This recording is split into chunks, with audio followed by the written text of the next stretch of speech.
All right, welcome everybody. I am Miriam McNabb with DroneLife, and welcome to the DroneLife Drone Responders Public Safety Drone Review with my co-host, Tim Martin, joining us from New York, where he is doing a training with the FBI today. Also joining us, we have two great guests. Today we have Hannu from Finland. He is actually currently north of the Arctic Circle. Hannu is the founder and CEO of Anarchy Labs, creators of virtual reality tools for state pilots in law enforcement in Finland. And we also have Lukas with us from DroneTag.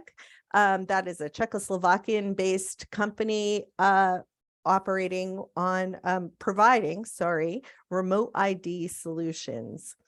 As always, our guests are not paid.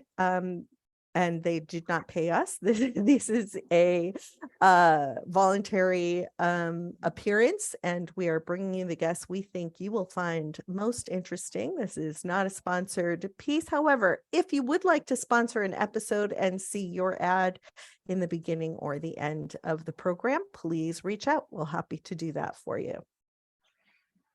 All right, let's get started on some news stories. So, starting with, we saw a thermal imaging drone in Italy working on fire fighting. And they actually were able to not only fight the fire using thermal imaging, but also identify the arsonist and find them too.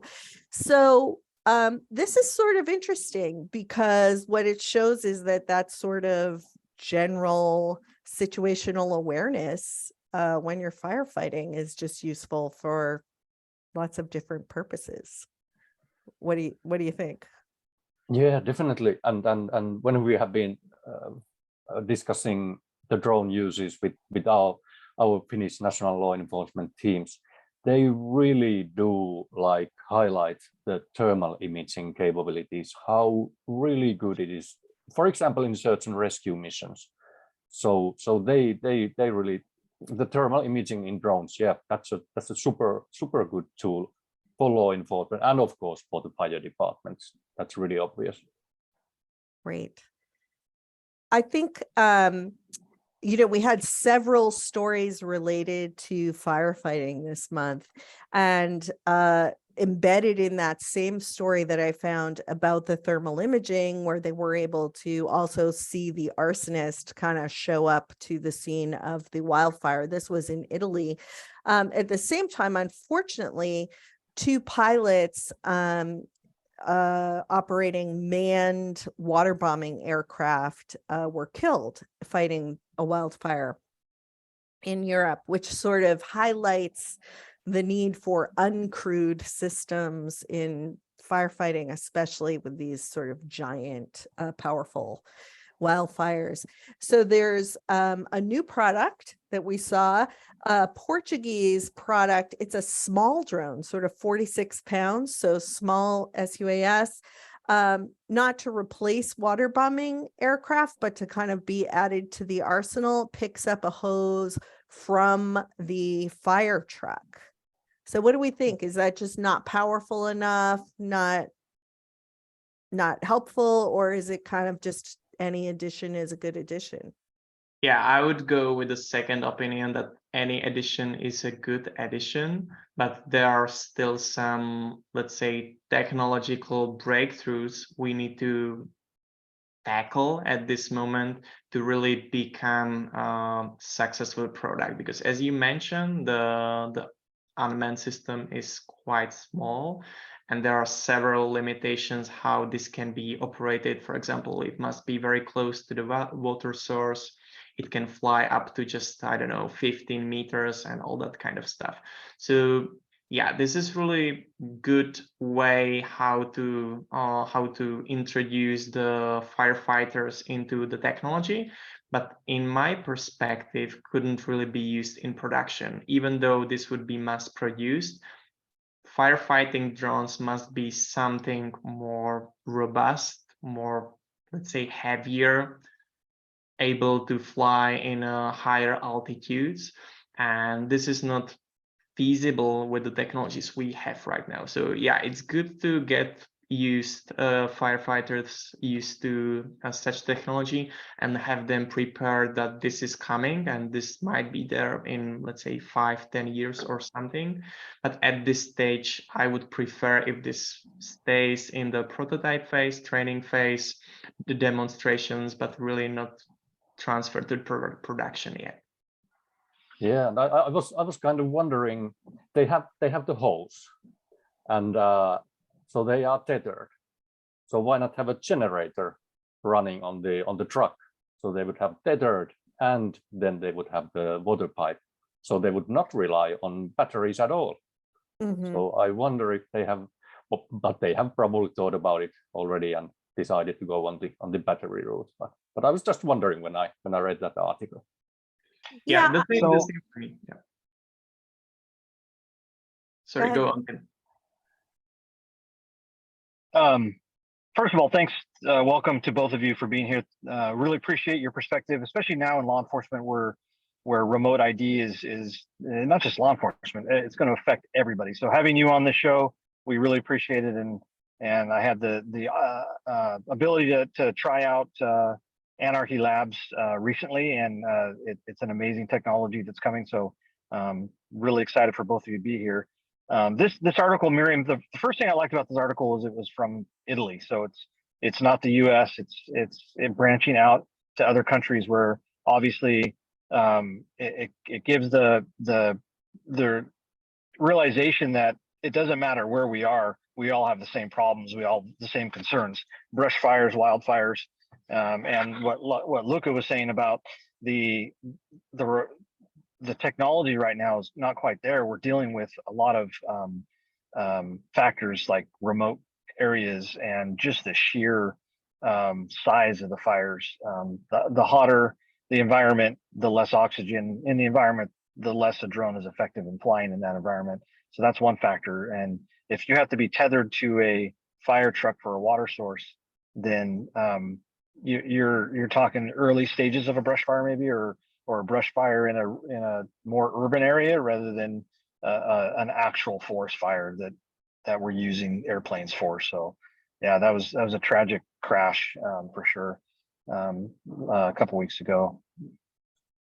I also think that there's maybe more of a role, instead of for the small drone, the small SUAS, which might be better suited for more of the reconnaissance role and the analysis role, but for like a heavy lift, like a, Drone Delivery Canada has these sort of, they look like small helicopters, and maybe that kind of a heavy lift drone that can deliver sort of more of a focused payload might be the better strategic tool. I'm in New York right now, and I was talking to the ESU guys, and if you saw the footage of their crane fire that they had last week, they actually used the drones to get a perspective on where to put the water. So, it doesn't mean that we can't, in firefighting efforts, use the drones, because that was, for them, it was really effective to get the drone up there and be able to aim from the building. They're actually fighting the fire from the top of the building. It was pretty incredible to see. That's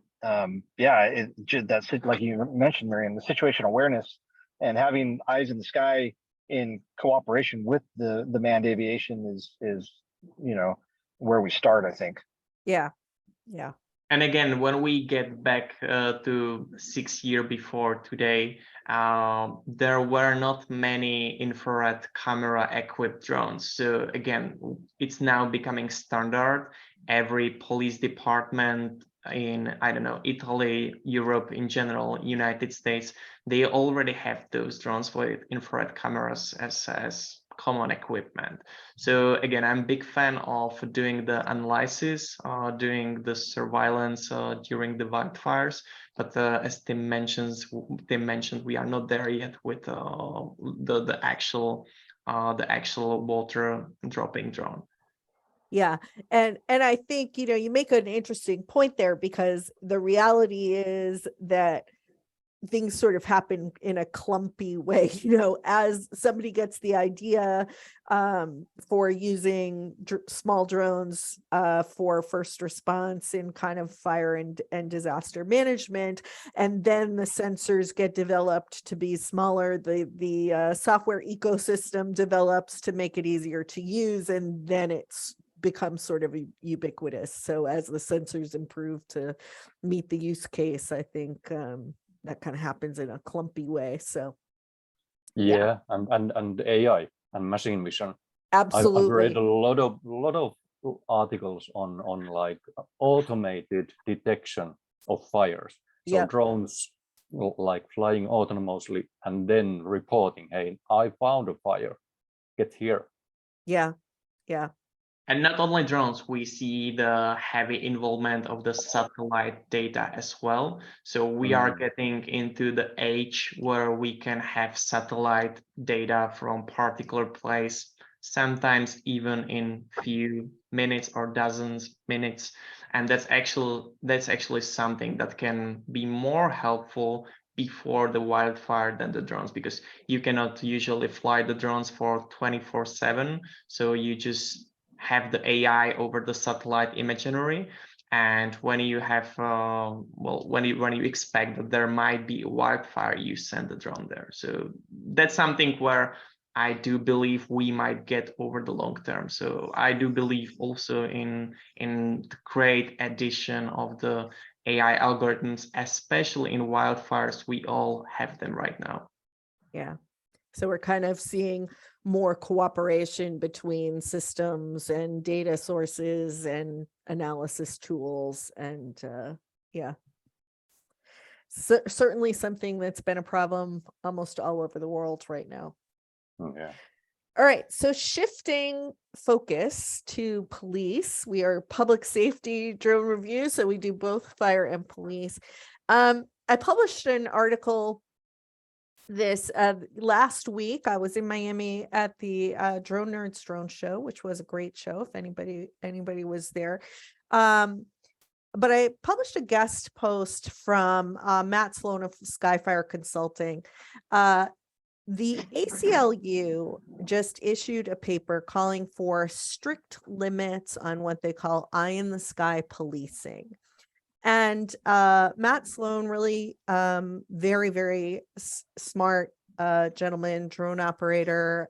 He is involved in consulting for public safety drone programs, called up the author of the piece and said, would you be willing to engage in sort of a broader discussion with me about what the concerns are about using drones in law enforcement, and how can our community policing efforts meet some of those concerns. And to a certain extent, it's a little tricky because the fear is not based on something that's happening now. It's based on possibilities and potentialities. So the concern that the ACLU offered was that they were afraid of mission creep. So for example, if you're flying from the police station to the site of a crime and you happen to record another crime taking place, are you then going to go over there? And is that sort of surveillance? Are you just sort of going back and forth and tracking all the time? How will that be used? What if, and as Lucas and Hanu both mentioned, what if the advent of AI comes into that and you start just gathering a lot of footage and applying AI to it to see,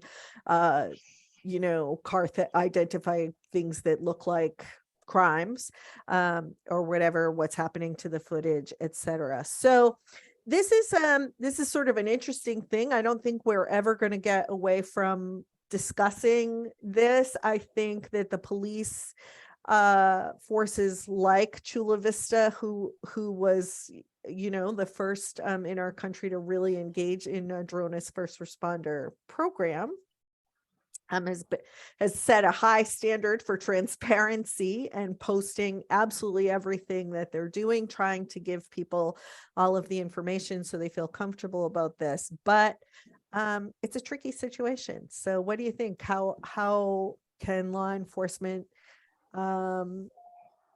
work to combat what is really a fear about the potential of the technology, not necessarily about something that's happening today? Yeah, I think the transparency is the key word.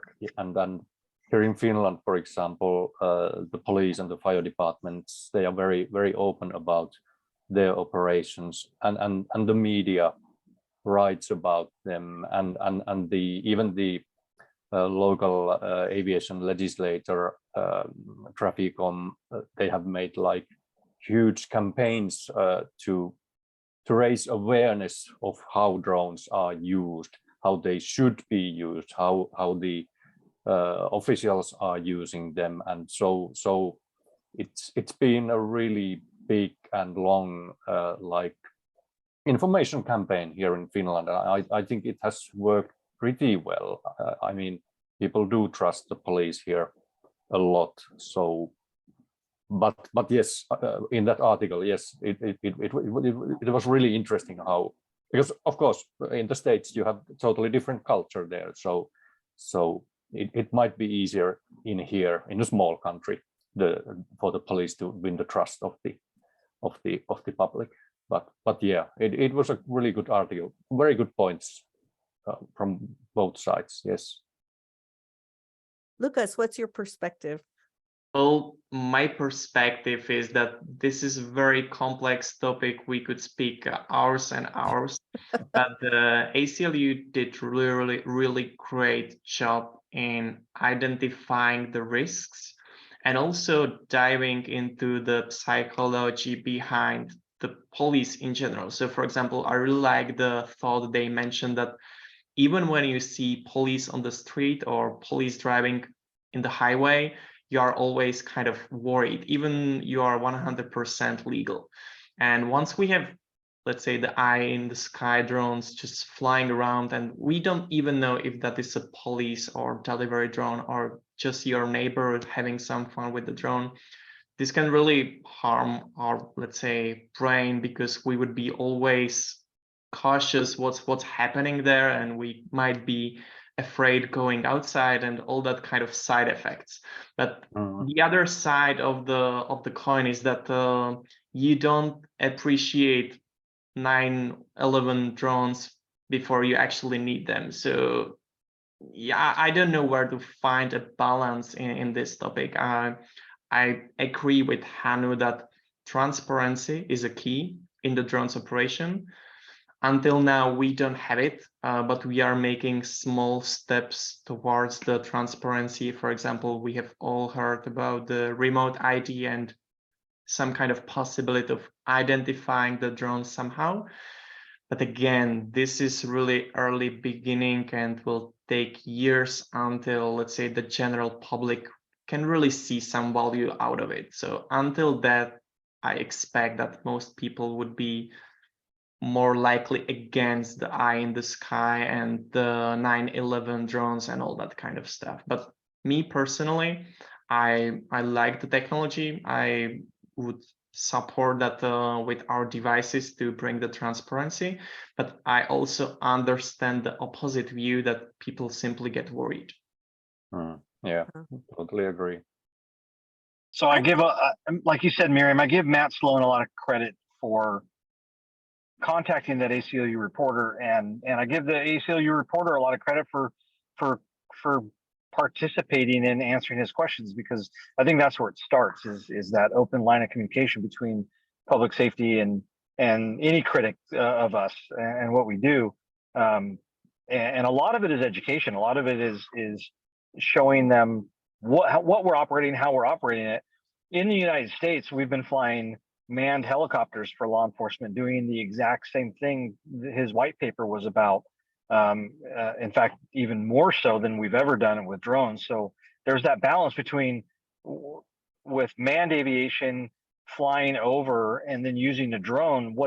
We have to define what the difference is between the two.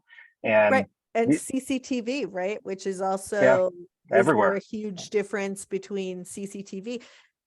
I was going to say, I think also some heavy analysis has to go into I'm a big proponent of not making new laws specific to drones. So I think that we have a robust and clear system of what you can and can't do in relation to surveillance. And so I think, you know, harassment and all kinds of actions that are regulated in our society. So I think if we did some sort of analysis and just said how these relate to drone operation, I'm not sure there are new laws needed, or I don't know. Well, that again, as we've all agreed, is a topic that could go on for many years. It's and most departments, the advice I can give is most departments, the ACLU already has guidelines out there, and the guidelines are actually really reasonable for what their recommendation is. And those guidelines, they address everything that was in that paper already, and they've been around for at least 5 years now. The biggest challenge is there's no case law. There's no case law directly related to drones and privacy law. It's all case law related to manned aviation, dating back into the 70s and 80s. So you know, we got close in Michigan, I think it was recently, where they got challenged on using a fixed camera on a drone, and it didn't make it up to the Supreme Court. It got stopped at the federal level, but they basically ruled that it was a violation of privacy. So it's uncharted grounds, and like you said, Miriam, we don't want to make bad case law for sure. So it's gonna be a challenge, and I think the way to approach it is really what Matt did. Departments need to reach out to their local representatives, their city council, everything, and they need to make sure that they're doing what the community wants. And for the most part, in the U.S., the communities are supportive. I think so. And I think too, where the ACLU was a little skeptical about the de-escalation issue, I have come firmly on from a personal level to believe very strongly that drones can absolutely be a de-escalation tool and result in less violence and better outcomes for everybody. So I think that case will certainly be proven. Okay, so we just have a couple more minutes and easier stories to talk about. One was using drones to broadcast emergency news. We've had here in the US, we have certainly had our share of weather emergencies lately. We have had evacuations due to flooding, heat waves, etc. So the idea of using drones in at-risk communities to go through the streets and make critical announcements like you have to evacuate now, or something like that, or even, you know, this street is closed. And that brought up sort of a recent story that I wrote where I believe I'm just blanking on the name really quick. I don't know if you read it, Tim, but the drone that puts an ad up, they started out doing commercial ads, civil aviation. Please, everybody look at DroneLife.com. So I'm that I can't remember this name, but also using those drones for printed messaging, like an Amber Alert or something that can fly into a community. And I think that's a great use of the technology, sort of mobile, fast, gets the word out really quickly. Additionally, we have Skyfire and Ondas just did an announcement about the Aerobotics drone in a box solution. We actually had Eric Brock from Ondas on the show talking about that drone in the box solution and how it is being deployed overseas throughout a city in order to do first response. So that's very interesting. I know that Aerobotics tool is very close to type certification, so that could enable BBLOS operations in the US. Very interesting. And finally, I just got the notice that China has restricted export of certain drones. So drones with BVLOS capabilities that can stay aloft for more than 30 minutes and weigh more than 7 kilograms, which is about 15.5 pounds, and can have throwing capability. So I'm not sure if that's a mistranslation and it's the same thing as a delivery capability or not. So I know, Lucas, you have a lot of international clients. You had heard something about this. So the export restriction you just mentioned was announced yesterday, so 21st of July, and it should be applicable from 1st of September. But the funny thing is that nobody really knows, even the Chinese drone manufacturers, what will actually happen. So they need to get some sort of export license, but we don't know if it will be applicable for Europe, US, war zones, war countries, or how this will work in practice. But if we have just, let's say, 1 month, and we don't know if we will be able to purchase drones for first responders or firefighters, I think we are in big trouble. So this needs to clear up as soon as possible, not only for the drone manufacturers in China, but for the let's say consumers here in Europe and the States as well. Yeah, so we will be following that story pretty closely. Like I said, it just came across my desk today. So interested to see how that plays out. We really don't know much about it. We don't, the idea behind it, I guess, is to not allow those commercial drones to be used for the war in Ukraine. So yeah, but that's not mentioned anywhere in the rule. I And see. the Okay. specification you just mentioned, that can fly BVLOS, or having the flight time over 30 minutes, or having the takeoff weight over 7 kilograms. Let's be honest, basically every professional aircraft falls into that category. So we really need to know what will happen. And this is a day ago when it was introduced, and there is a September where the restricted export should be applicable. So there's not enough time to kind of learn more about it. So let's hope something will be up there this week, next week, perhaps. Simply confusing for everyone in the industry. Absolutely. All right. Well, we are excited to have our guests with us. We're going to start with Hannu of Anarchy Labs, based in Finland. I met Hannu at a conference in Amsterdam. I know Tim met you at a more recent conference. You have a super innovative solution for public safety agencies. Tell us more about it.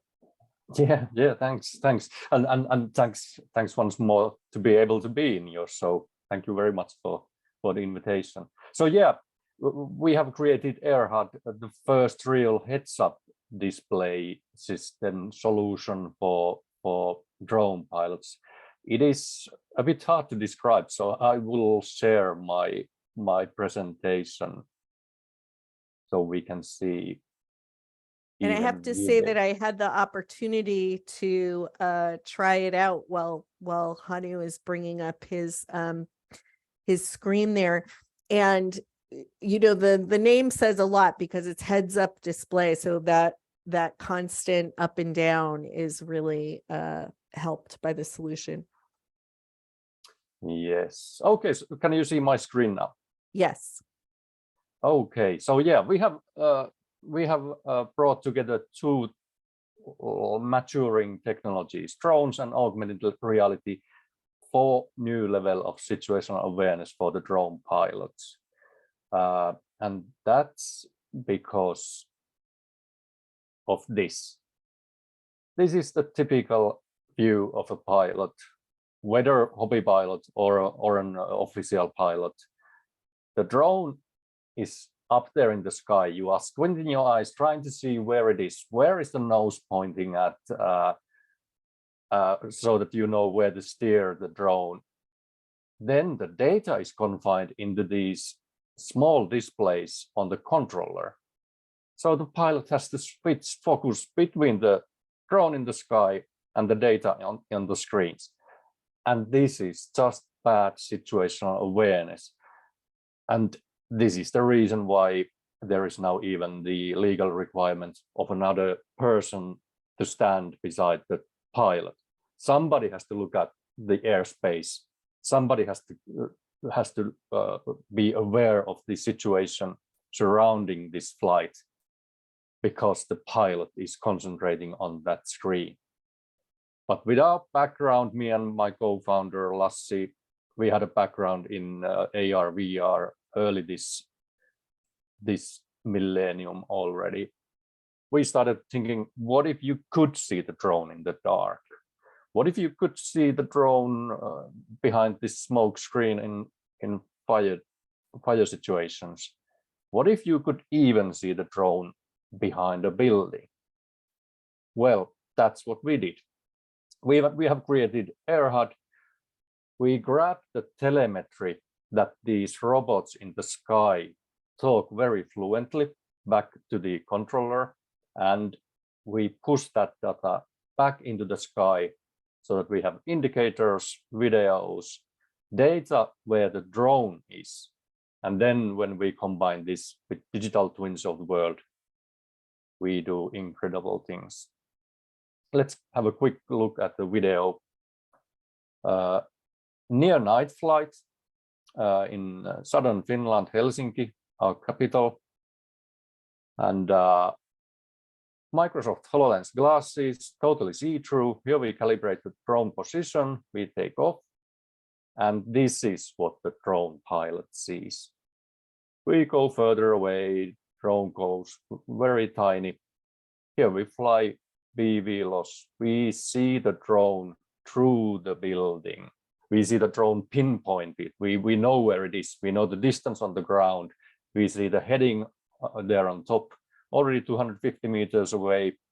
We come from behind the building. You cannot see the tiny drone, but we know always where it is. And then we come back down. So this is what we give to the drone pilots. Drone always pinpointed in the sky with the critical information in there. For example, battery, satellite status is just shown with colors until you look at them for a while, then the numbers pop up. Then we have these information panels, the telemetry from the drone, any diagnostic messages from the drone, a map in front of the pilot. These all, they are tied to the pilot themselves. When the pilot moves, these information panels move with the pilot. And then most crucially on the ground, we have the home position of the drone, which allows us to create our world, or bring our world scale, full world scale digital twin of, for example, buildings here.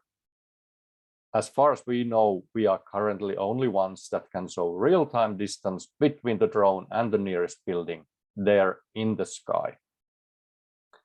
And this is superpowers for drone pilots. And in our discussions with national law enforcement here, we have, for example, created this scenario that we just recently practiced with several of their drone trainers who train other drone pilots.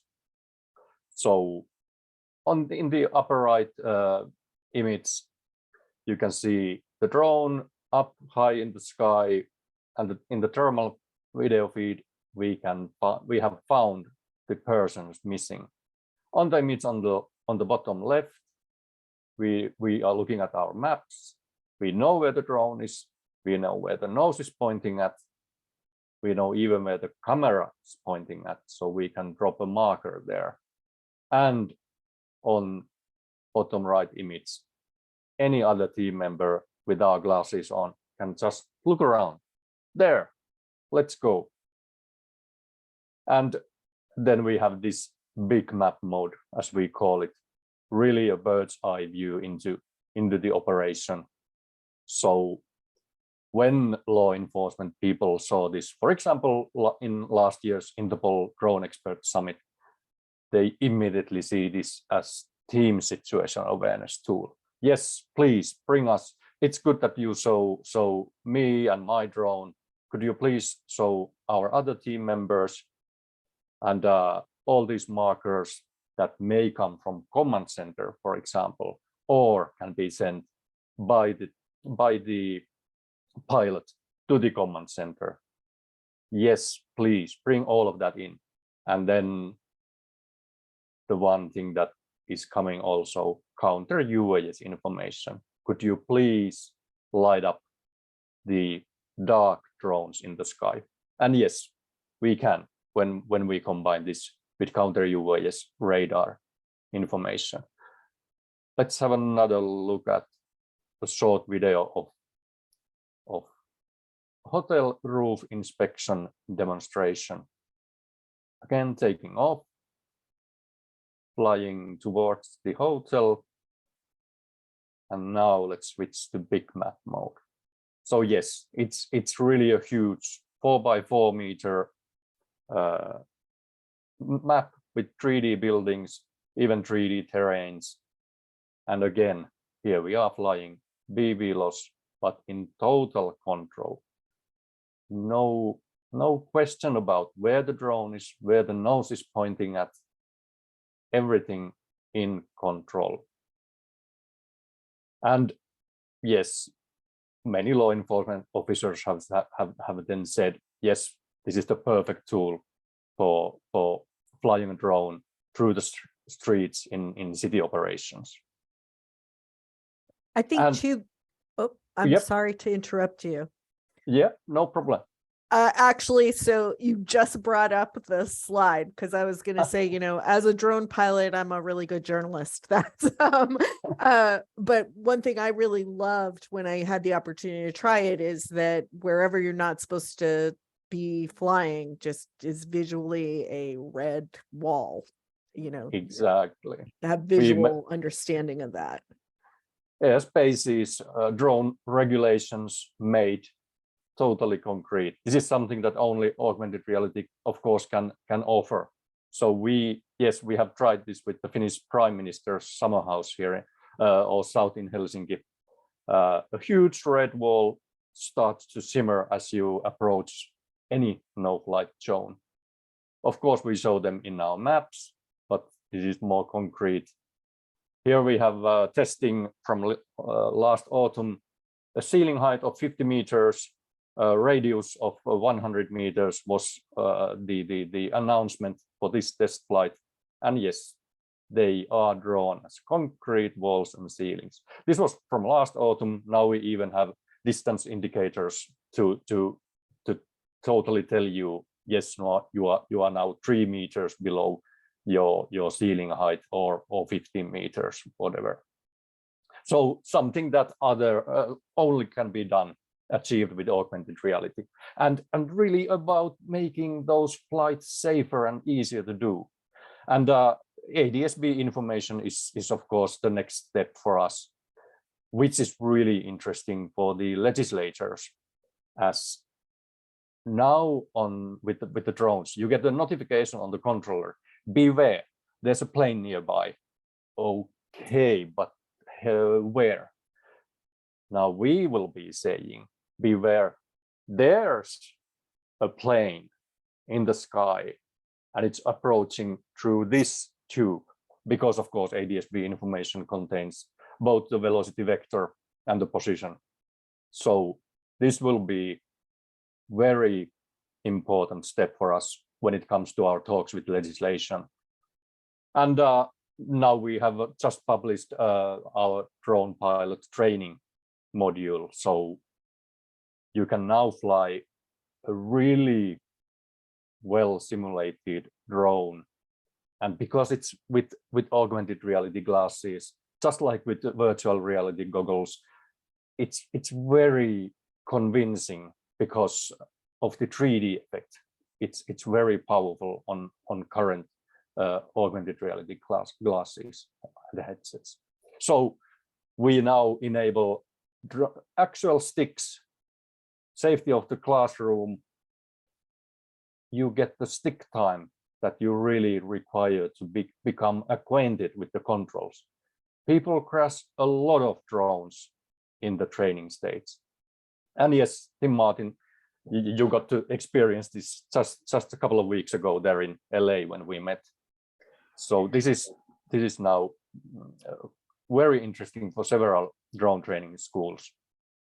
So what were your thoughts, Tim? Oh, sorry, I had a couple of questions come in from the audience, and I wanted to make sure that we had a chance to address those. So Yes. The first was, could the HUD be used from a drone operations center, sort of with pre-positioned drones as part of BVLOS pilot projects? To me, that seems like a resounding yes. Another question is, what's the bandwidth needed between the drone and the air HUD system? Yeah, excellent questions both. Yep, actually at one expo, we talked with command center hardware and software provider. He put our glasses on and said, "Oh my God, you made all our hardware now obsolete." So yes, totally command center use. So getting rid of the displays if needed, but of course, so as you see here, we have integrated with several different types of glasses. So MetaQuest Pro is a really good example. Then you can totally concentrate.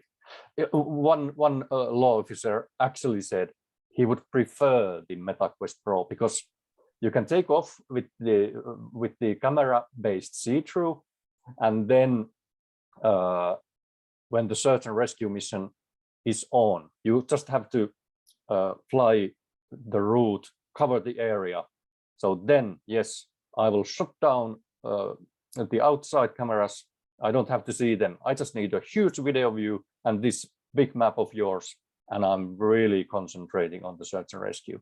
Then when I see that battery is low, I can quickly just take up, use the big map to really quickly come home, and then turn on the cameras when I'm close to home, switch the batteries, and I probably saved 5, even 10 minutes on this 30-minute mission because I didn't have to guess where the drone is coming back from. And yes, then the bandwidth.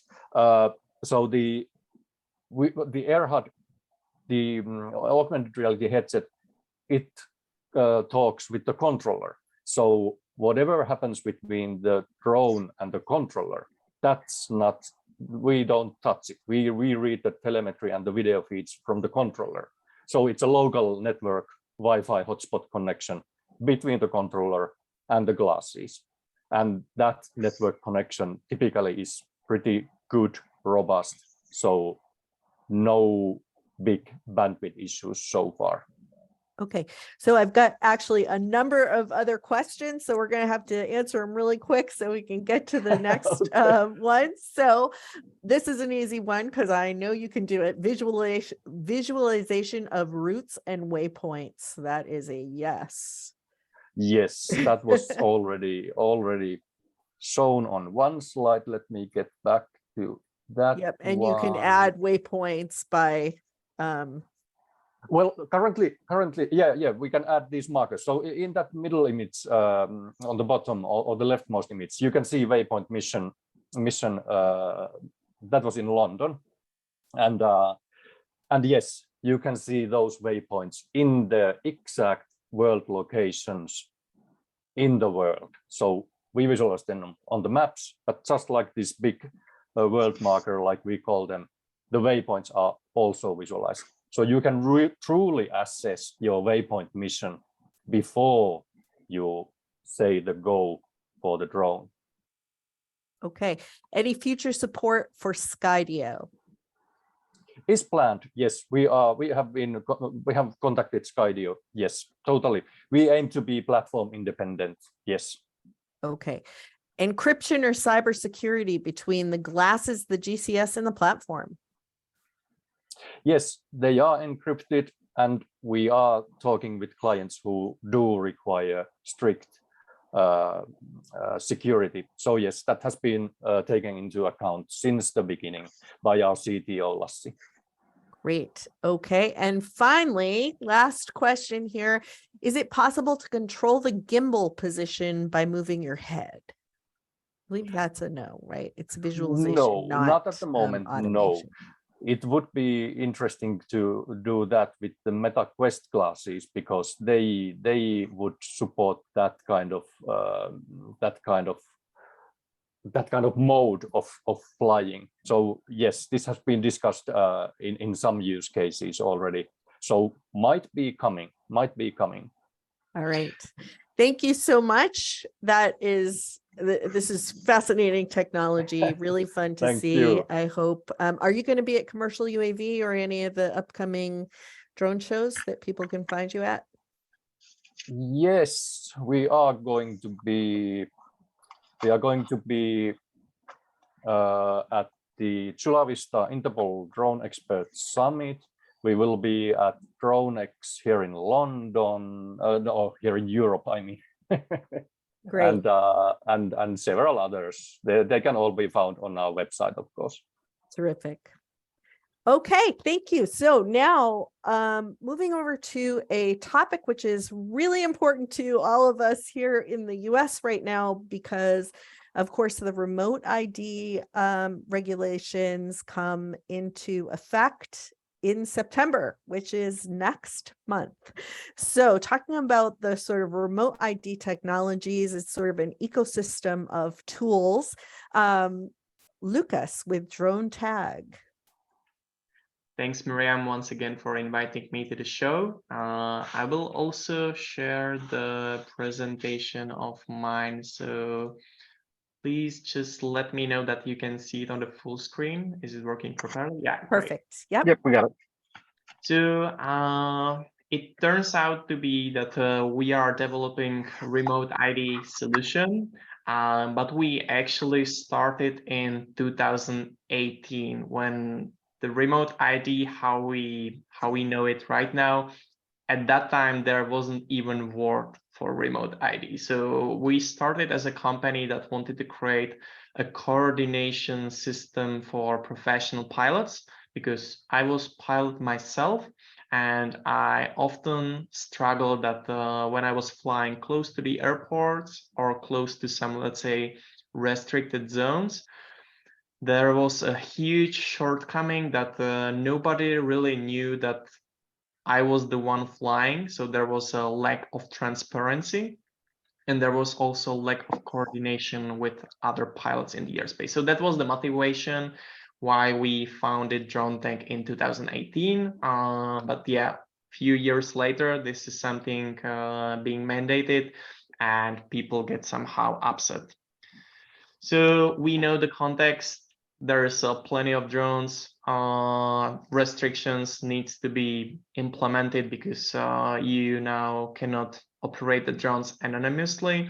There have been many accidents which somehow led the industry to start regulating the drones, starting with some kind of pilot registration, both in the EU, US. They had it in 2021. But we are slowly shifting towards new ways of the low-level airspace coordination, and this leads us to similar concept of ADS-B in manned aviation, and it's called remote ID. Pretty sure everyone, every pilot in the States already heard about it. Even though there are some people that disagree that remote ID really brings some kind of safety and security aspect, from my perspective, I do believe there's a great added value in some scenarios. But of course, since I'm a technical person, I also do agree that the implementation of the remote ID is somehow clumsy, so it's not ideal.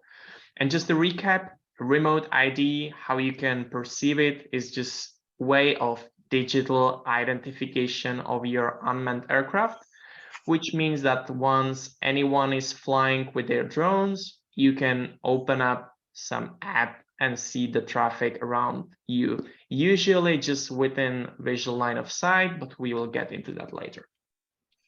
And as Miriam mentioned, most of the US listeners should know about the remote ID, because there is a remote ID mandate in the United States starting September 16 for all the pilots, but actually it was there already for drone manufacturers since December 16 last year.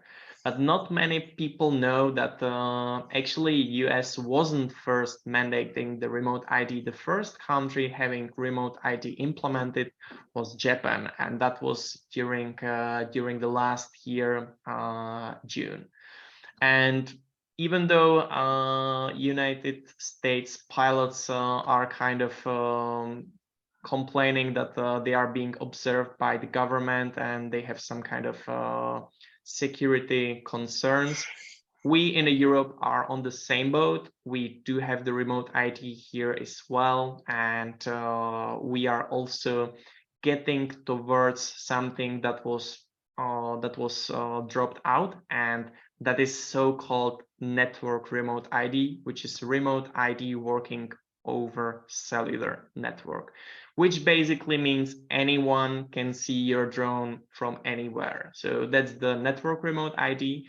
The one that is now being mandated in the States is so-called broadcast remote ID, or here in Europe, we call it direct remote ID, but that means the same. You are sending the information to surrounding somehow. And the way how you do that, so the mobile phones can receive that, is via Bluetooth and Wi-Fi technology. So that's why I mentioned that it usually just works within visual line of sight. So that's something where your security concerns might usually fade out, because once somehow has a visual line of contact with your drone, they can usually see the pilot as well. So right now they would be able to see it in the app and possibly see the pilot location in the app. But when you are flying within visual line of sight, you are also usually being seen by somebody walking around. And yeah, I wouldn't be diving what is it good for, because we could spend hours and hours discussing what is it good for and why it is bad. So let me skip that section and get me into what we actually offer. And since 2018, we are developing the smallest, lightest, and also most sophisticated remote ID devices. We are also having a software platform for the coordination. So it somehow works with the in-flight real-time data, can provide you airspace notification about potential hazards, and we can provide you all that information all over the API. And we do develop everything in-house. So everything that comes from us is developed by one of our teammates. We do everything from product design to hardware manufacturing, software development, and also the software design as well. And here we just come to the offering. And the important thing I would like to mention is that we try to cover the whole portfolio of pilots. So on the left side, we do have offerings for professional pilots. That's our solution, DroneTag Mini and DroneTag Beacon. So those are two products with various technologies and features. Mini has network plus broadcasting. The smaller Beacon has just broadcasting. Then we have DroneTag BS in the middle, which is actually DroneTag BS has a name that stands for something recreational pilots usually call the remote ID policy. But since we are in the Europe, it stands for basic solution. So that's how we came with the idea.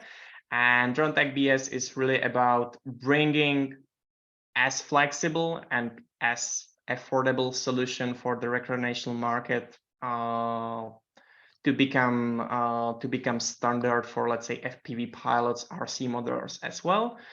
And something that should drive the company further are the OEM solutions on the right side. So everything that can be taken further away as a OEM. And I will skip this stage and get into why the remote ID is important for us, and that's how we can work with the data. So we do have mobile and web app, which is accompanying all our hardware products. It can not only help you to configure the devices somehow, but you can see the airspace zones there just to be sure that you are not violating any airspace regulations. And the one feature I personally like, and again, it's in very early stage and it will take years once it is actually useful, is having the notifications about potential hazards. So when I was pilot myself, I was always really concerned of anything that was in the air. If it was helicopters, if it was helicopter, I was landing immediately because it always appears from somewhere and you cannot really even recognize the direction. If it was another drone, I was just kind of worried about mid-air collision. And if it was bird, I was scared as well. So the push notifications, we cannot tell you about the birds, but we can tell you about the manned aviation, and we can tell you about the other aircraft as well. But at this stage, this is very early feature because there's not enough data to work for. But me personally, this is something I look forward. And for you, for everyone listening to this show, we released purely open source free app, which we call Drone Scanner. And this is something we try to give to the community as some kind of gift. And Drone Scanner is an open source app on a GitHub that is working on Android and iOS. And this app can read the standardized remote ID data and show you all the information that is being broadcasted. And for us, our main motivation to release this project was to be first on the market, be the most usable remote ID scanning app, so we can make sure that the data transferred over remote ID and gathered by other applications are not misused. And in the case of Drone Scanner, anyone can dive into the open source repository. They can be sure that we are not misusing the data, we are not transferring it anywhere, and they can also help us to build the market because they can contribute their features, they can contribute their idea, and this is something I would like to encourage everyone with their development skills. If you have any ideas, please, let's build the remote ID ecosystem together. And yeah, this is something I would like to finish up my 2 cents. If there are any questions, I would be more than happy to get into them. Lucas, I definitely have a question that is, for agencies that have large fleets that maybe they're using platforms that aren't manufacturer equipped, they're older fleets. Can your tag be easily switched between platforms, different drones? So can you easily go in the app and put in the serial number, or how does that work to attach the tag to a certain platform? So those tags that were shown on the slide, they are equipped with this industrial Velcro mechanism. So physically, you can move the tags around the aircraft pretty quickly. The thing where it gets complicated is the FAA drone zone system, which at this stage lets you have just one remote ID module serial number associated to single aircraft. So gotcha. Even though you can do the physical switch, you would need to do the software switch in the FAA drone zone. And unfortunately, there is no kind of API that this could be done from our app. So this process is currently headache. I don't really like it. I would prefer if people can simply just register the modules and don't really care about associating them to aircraft. But this only applies to recreational pilots. 107 pilots always needs to have one module associated to single aircraft in the FAA drone zone. So for practical purposes, you really, and they're affordable, but you really need one per aircraft.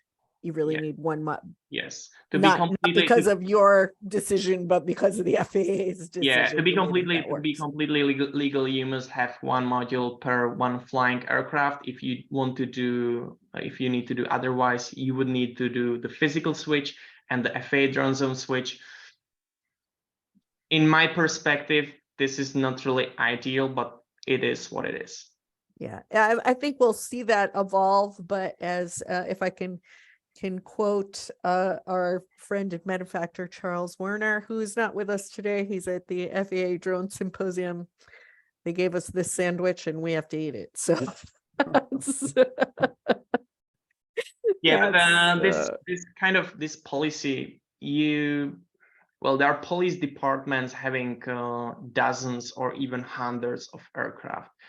And for them, this is not a very economical solution because they are not flying 100 aircraft at one time. So why they shouldn't have just few modules they need? So even from the perspective of the manufacturer, where we, of course, we are happy that people must buy a module for every aircraft.